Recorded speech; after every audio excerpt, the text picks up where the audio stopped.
Welcome to Israel Now News. I'm Rebekah Roberts. And I'm Yochanan Elrom. In our top story, U.S. President Donald Trump's peace plan for the Gaza Strip is moving forward, and the commander-in-chief announced last week that he has secured significant guarantees from members of the Board of Peace. President Trump said more than $5 billion has been pledged towards Gaza humanitarian and reconstruction efforts, and members have committed thousands of personnel to the International Stabilization Force to maintain security and peace for Gaza. Turning to Hamas, President Trump stressed the importance for the terror group to immediately disarm. The severity of this warning was reiterated by Nikolai Maldenov, the High Representative for the Board of Peace, who demanded the disarmament of all factions who have weapons, tunnels, and terror facilities inside of Gaza. Israel has reportedly set a timeline for the Hamas terror group to disarm and surrender before the IDF moves into Gaza to finish the job.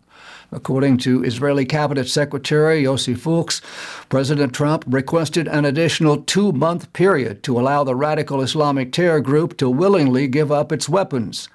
Hamas leaders have vowed to continue their jihad against the Jewish state and have refused to lay down their weapons. Israeli Prime Minister Benjamin Netanyahu said Hamas is still in possession of over 60,000 rifles.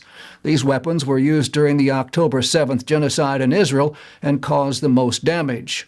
Netanyahu demanded that the terror group relinquish all of its weapons or else. Meanwhile, the IDF is preparing for an intensive new military campaign in the Gaza Strip to finish the terror group once and for all if necessary. Iranian Crown Prince in exile Reza Pahlavi is calling on U.S. President Donald Trump to act to stop the Islamic Republic from further perpetrating a genocide on the Iranian people. In an exclusive interview with Hugh Hewitt, Pahlavi said the leaders of Iran have become an occupying force that has taken the whole country hostage. Unarmed civilians demanding liberation from this tyranny are being shot in the streets by military machine guns. This is not a fair fight. The radical Islamic Republic of Iran is targeting Christians in its brutal campaign to quash anti-government protests that have rocked the country. Experts estimate that the fanatic Shiite regime has murdered upwards of 36,000 people in the violent crackdowns. Mansour Borji, the executive director for Article 18, an organization that promotes religious freedom in Iran, told Fox News that Christians, like millions of other Iranians, seek the freedom and justice that they have been denied for nearly 5 decades. Every year, many Christians are arrested and imprisoned under the torturous conditions for practicing their right to religious freedom. Missionary organizations and sources within the underground church believe that at least 1 million Iranians have converted to Christianity. The Israeli government has officially opened the land registry in Judea and Samaria for the first time since 1967. In a joint statement, Israeli Finance Minister Bezalel Smotrich, Justice Minister Yariv Levin, and Defense Minister Israel Katz announced this historic move. They said this decision means the registration of extensive areas in Judea and Samaria belong to the State of Israel. This legislation, passed by the Security Council, will enable a transparent and in-depth clarification of rights and will help facilitate the development of the area and infrastructure.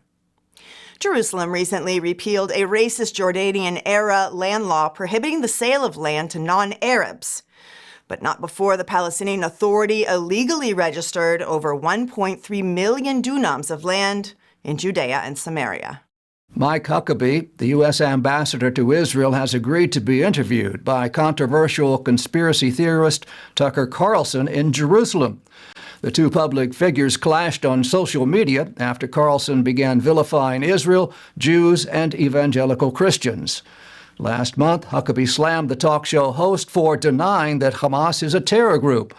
Carlson said Hamas seems more like a political organization. Rather than continuing the debate online, the two agreed to meet in Israel to conduct a formal interview. Ambassador Huckabee said, "We cannot change the narrative by being silent in the face of misinformation. We change it by pushing back." The radical Islamic Republic of Iran has been named vice chair of the United Nations Commission for Social Development. This committee focuses on promoting democracy, women's rights, tolerance, and nonviolence. Ali Reza Jafarzadeh, the deputy director of the National Council of Resistance of Iran, likened this appointment to asking the fox to guard the henhouse. He said the vast majority of the Iranian people are calling for regime change because the mullahs are the world's leading human rights violators, and they slaughter the voices of dissent by the thousands. He said rather than offering them a position of influence at the UN, the Iranian regime should be the subject of intense investigation and accountability by all UN bodies for crimes against humanity and genocide. Hundreds of American troops have been deployed to Nigeria to support local forces in combating Islamic militants. This comes after U.S. President Donald Trump expressed his outrage at the indiscriminate slaughter of African Christians by radical Muslim groups in Nigeria. The White House has made it clear that it will not stand idly by while innocents are being slaughtered and enslaved. In late December, President Trump ordered airstrikes on ISIS targets responsible for the mass murder and kidnapping of Nigerian Christians. American troops are now on the ground to help protect Christians in that African nation. The United States reportedly smuggled thousands of Starlink terminals into Iran to provide brave protesters with internet access. The radical Ayatollah's regime cut internet service during recent uprisings in order to prevent word of the government's genocidal actions from leaking out. The Starlink terminals were reportedly smuggled into Iran in January and were transferred to the resistance, where they can be used to transmit information and organize activities to further destabilize the radical Islamic dictatorship. The great state of Texas has announced that it is doubling its investment in Israel bonds. Acting Texas Comptroller Kelly Hancock announced that Texas will increase its investment in Israel bonds from $140 million to $280 million. Hancock said this is the largest one-time investment in Israel bonds in Texas history. The move has elevated the Lone Star State from the sixth largest to the second largest U.S. state investor in Israel bonds. The Muslim holy month of Ramadan began last week, and Israeli security forces prepared for the violence that often comes with it. During this period, observant Muslims fast all day long and hold large celebrations at night. In Israel, Ramadan is traditionally marred by an increase in violent attacks against Jews. Jerusalem police announced plans to secure the Old City and especially the Temple Mount, where 10,000 Muslim visitors will ascend for Friday prayers. An additional 3,000 Israeli police will be deployed to keep the peace in the Holy City during Ramadan, and a special unit has been dispatched to surround the Al-Aqsa Mosque day and night to ensure the safety of all visitors. Archaeologists in Jerusalem announced the discovery of an ancient factory used to produce stone vessels in Jerusalem 2,000 years ago. This tool factory from the Second Temple period was discovered by chance after a major sting operation aimed at stopping looters. The Israel Antiquities Authority was surveilling a site on Mount Scopus when it caught 5 individuals excavating illegally. The IAA officials searched a cave at the site and uncovered an ancient stone tool workshop with hundreds of unique stone vessels. Israeli Heritage Minister Rabbi Amichai Eliyahu welcomed the find, saying 2,000 years ago, Jews ascended to Jerusalem from Jericho, Transjordan, and the Dead Sea region, and the stone vessels produced here accompanied them on their way to the temple. U.S. President Donald J. Trump has been officially invited to Jerusalem to receive the Jewish state's highest honor, the Israel Prize.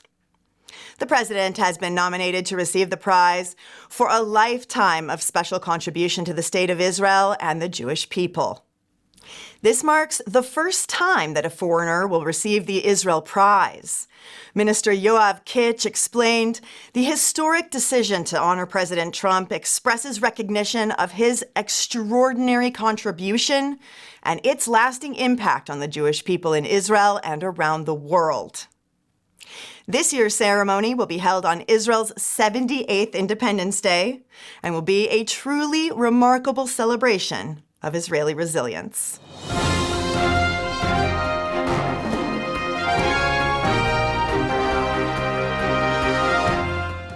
That concludes the news portion of our show. Stay tuned for Ask the Source with Josh Reinstein.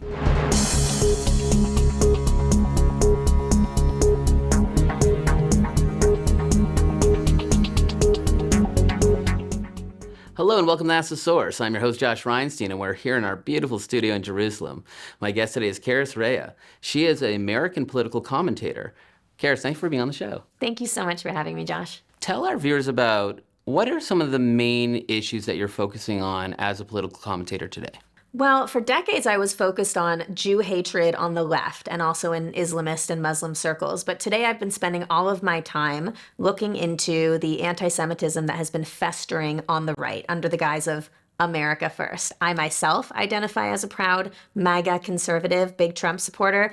But a few years ago, I noticed some very sinister activity creeping up within my own camp. And so since then, I've been really trying to work out what this is, where it comes from, how big of a problem this is, and how to smash it before it costs us elections. It's very interesting. You mentioned this to me years ago. You were the first to even talk about the woke right.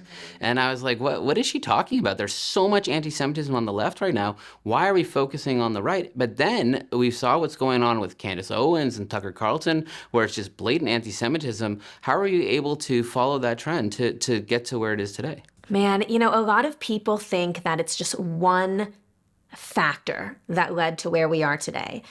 It's all Qatari funding or, I don't know, the Groypers and Nick Fuentes.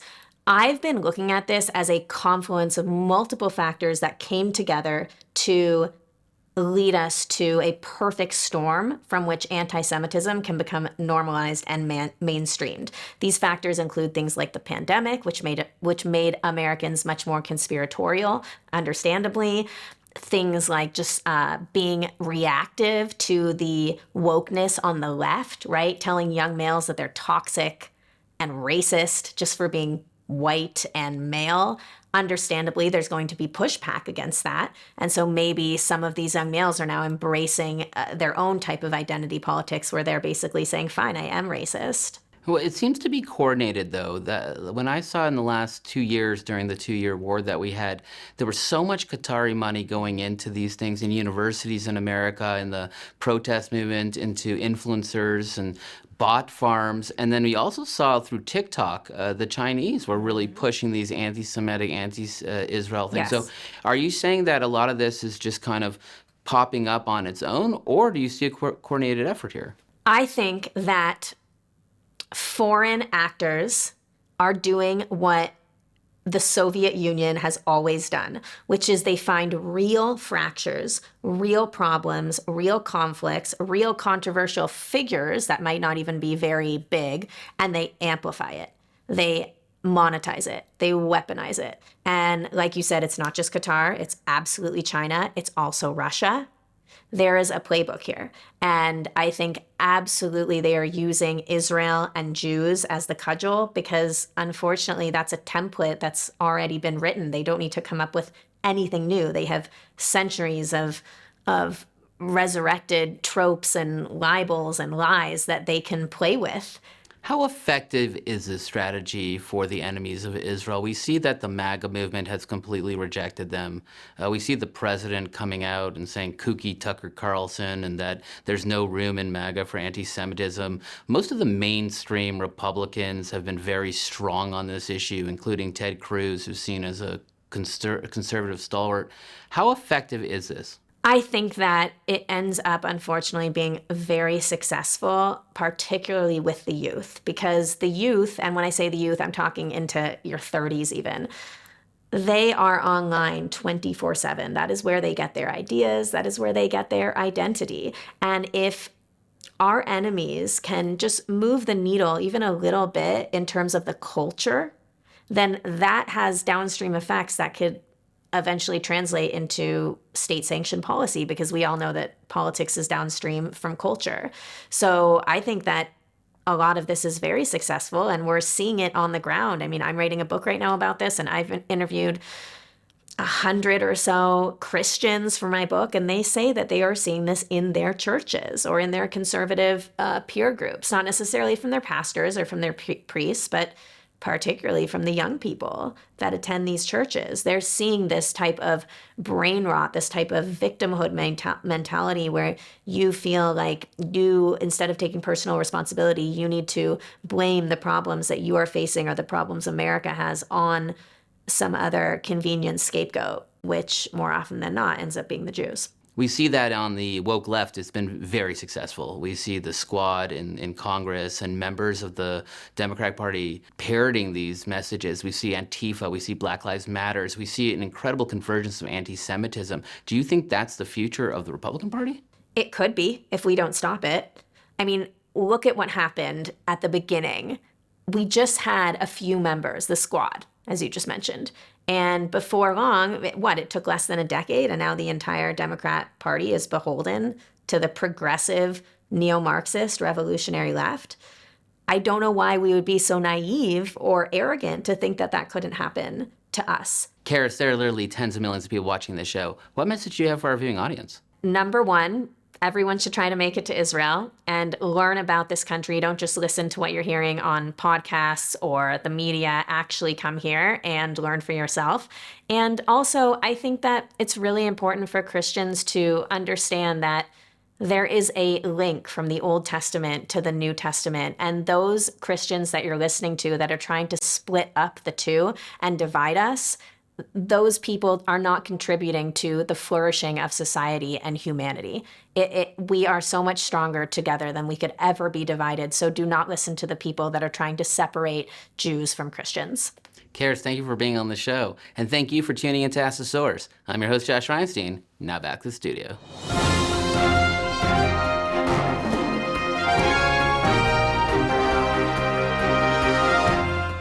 And now the truth from Zion.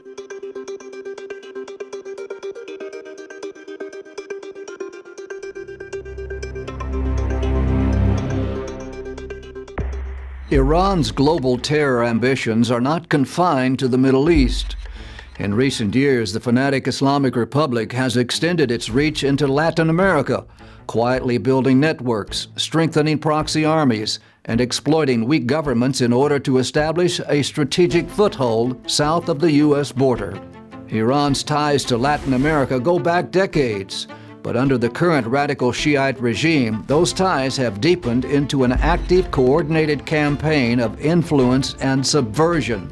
Tehran has built relationships with sympathetic governments in countries like Venezuela, Bolivia, and Nicaragua, through embassies, state visits, and economic agreements. These relationships have opened the door for something else: covert operations, terror networks, and criminal partnerships that serve Iran's interest. The hub of this activity is Venezuela.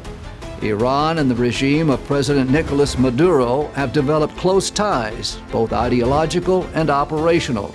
Venezuela provides Iran with access to critical resources, especially gold and oil, and in return, Tehran offers Caracas technical expertise, military assistance, and diplomatic backing. Iran has helped Venezuela evade U.S. sanctions, and Iranian oil tankers have delivered gasoline and other refined fuels to Venezuela despite international sanctions. In return, Venezuela has provided Iran with a platform, one that is now being used to launder money, move weapons, and operate front companies across the region. The Islamic Revolutionary Guard Corps and its elite Quds Force are known to be active in the region. They use embassies and cultural centers as cover to recruit agents, conduct surveillance, and support proxy activity. Their operational ally, Hezbollah, has long been present in Latin America, especially in the lawless tri-border area where Argentina, Brazil, and Paraguay meet. It's there that Hezbollah raises funds through criminal enterprises, drug trafficking, contraband smuggling, and money laundering. The same regime that arms Hamas and Hezbollah, that threatens Israel and destabilizes the Middle East, also has blood on its hands in South America. In 1992, Iran was behind the bombing of the Israeli embassy in Buenos Aires. In 1994, Hezbollah operatives trained and directed by Tehran bombed the Amia Jewish Community Center in the same city, killing 85 people and injuring hundreds. Since then, Iran's footprint has only expanded. Its state propaganda channels broadcast in Spanish. Its diplomats meet with opposition groups and attempt to undermine pro-Western governments. Its intelligence services exploit immigration routes and cultivate sleeper cells. In 2022, an Iranian agent was arrested in Colombia for plotting the assassination of American and Israeli targets.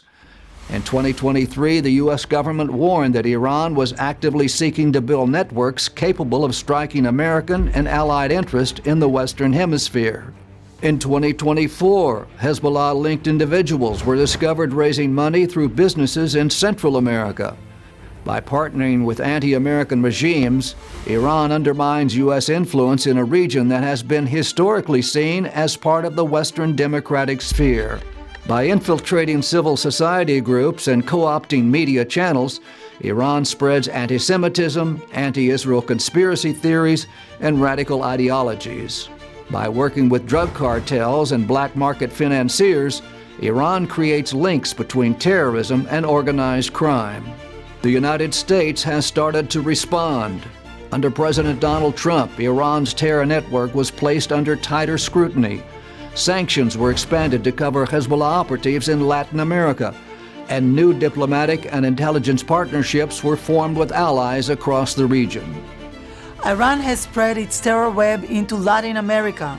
Countries in Latin America need to understand the imminent threat to the continent and work together to stop it. Peace-loving nations must work together to defend the values of freedom, sovereignty, and the rule of law, values that Iran's radical Islamic regime rejects. The maniacal leaders in Tehran are not just building rockets and enriching uranium. They are using Latin America to build influence, to cultivate proxies, and to prepare the battlefield on multiple fronts. Latin America must take that threat seriously. From Jerusalem, this is the truth from Zion.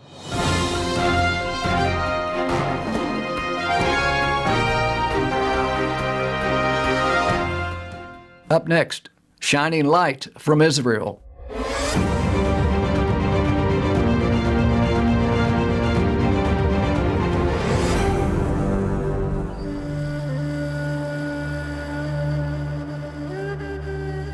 The Dead Sea, 1,500 feet below sea level, is the lowest place on Earth. And located on its northeastern shores is the Second Temple period village of Qumran.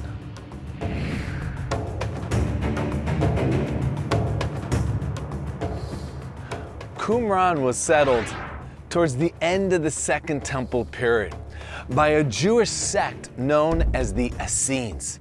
You see, towards the end of the Second Temple period, the Jewish people were very fractured. The Essenes, a radical fundamental group who believed in the imminent arrival of the Messiah, moved out of Jerusalem to the edge of the Judean desert. And it was here that they would establish their community.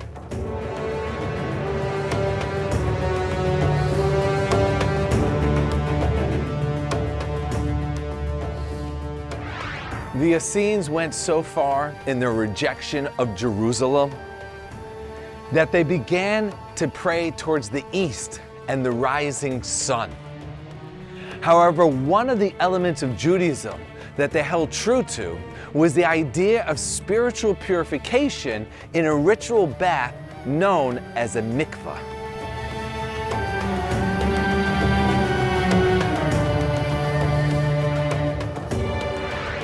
These ritual baths were fed with rainwater that were captured with an elaborate system of cisterns and aqueducts like the one you can see to the side of me.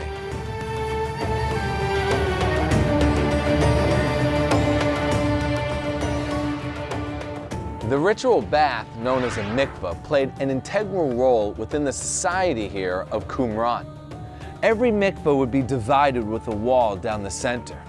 those that were impure would descend on the right-hand side, immerse themselves in the purifying water, and ascend the other side purified.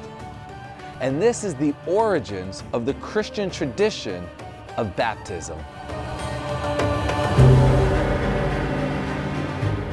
However, the practice they will be most remembered for is writing the various books of the Bible on pieces of parchment, scrolls, that they would roll up and store for safekeeping in clay jars. Qumran would meet its demise in the year 68 CE by the hands of the Romans.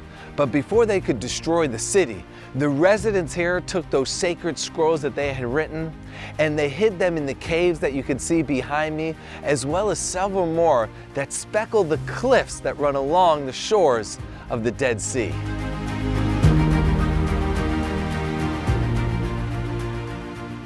Now fast forward almost 1900 years. A Bedouin shepherd is here, allowing his flock to graze amongst the wild grass. He loses one of them, thinking that that goat had fled or ran into one of the caves up above. He picks up a rock, he throws it into the cave, but rather than hearing the sounds of his lost goat, he hears the shattering of clay pottery. Thinking he may have found diamonds, gold, treasures, he runs out with great excitement. But to his dismay, all he found was leather parchment with Hebrew writing on it. Unbeknownst to him, he had just discovered the Dead Sea Scrolls. And those scrolls and various artifacts that were discovered here in Qumran are today on display at the Israel Museum in Jerusalem. And the amazing thing about seeing these scrolls is that when you compare them to the scrolls that are read every week in synagogues around the world, they are practically identical to one another, which means the Torah, the Bible that we read today is the same Torah, the same Bible we read over 2,000 years ago. Visitors to Qumran can hike up to the caves, explore the archaeology, and really connect to the history of the land. There's also a full-service restaurant here and a gift shop where one can purchase souvenirs from the region as well as Dead Sea products. On your next visit to the region of the Dead Sea, make sure to visit Israel's National Park of Qumran.